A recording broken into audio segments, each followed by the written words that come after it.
So what's up mga ka-action? Muli naman po tayo nagbabalik sa ating panibagong video, panibagong reaction mga ka-action, mga kakampeng.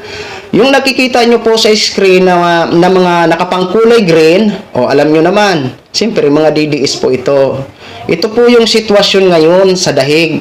Kasi nakalive po ang isang vlogger na nandun, no? Kung nakikita nyo man po, nandyan, kung kaya nyo tingnan, yung mga, yung parang nandyan yung yung nakikita sa na background ng building ng ICC, no? So siguro magpi-prayer sila diyan at siguro nandiyan pa si Vice President, no? Kasi parang hindi pa yata nakauwi dito sa Pilipinas. Napapansin ko lang dito na kaunti na lang ho mga ka-action. Pero malay natin baka nasa sulok-sulok lang ang iba. Pero hindi katulad ho dati mga ka-action na sobrang dami ho talaga nila diyan, no? Pero ngayon, napapansin natin na kaunti na lang kasi alam naman po natin na busy ho sila. May mga trabaho din po yun na dapat nilang gampanan. Siyempre, maghahanap buhay sila. Hindi naman pwedeng araw-araw lagi nandyan siguro. Di ba?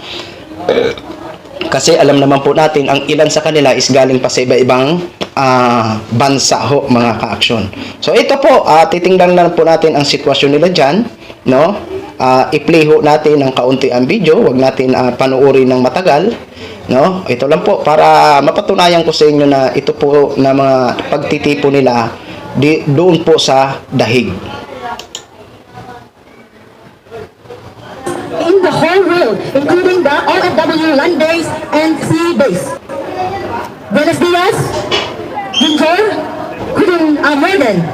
Maayong buntag sa mga Tagalog. Magandang umaga po, ito'y aking bati sa mga naritang may itis sa labi.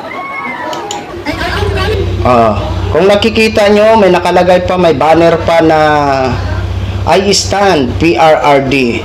Tapos yung kanina sa yung nakatalikod na lalaki na nakaitim, bring PRRD home. Yan po, no? Wala naman tayong problema na nakikita dyan mga ka-action, no? Kung patuloy sila dyan, magpapakita ng suporta, freedom po nila yan, choice po nila yan, kung ano man ang kanilang mga panawagan, di ba? Ito'y ano lang naman natin to. Kumbaga, kinovered lang natin to bilang update kung ano na ang mga sitwasyon dyan sa Dahig, sa mga taga-suporta ni dating Pangulong Duterte. Ito pa, kaunti pa. I-play pa natin ng kaunti.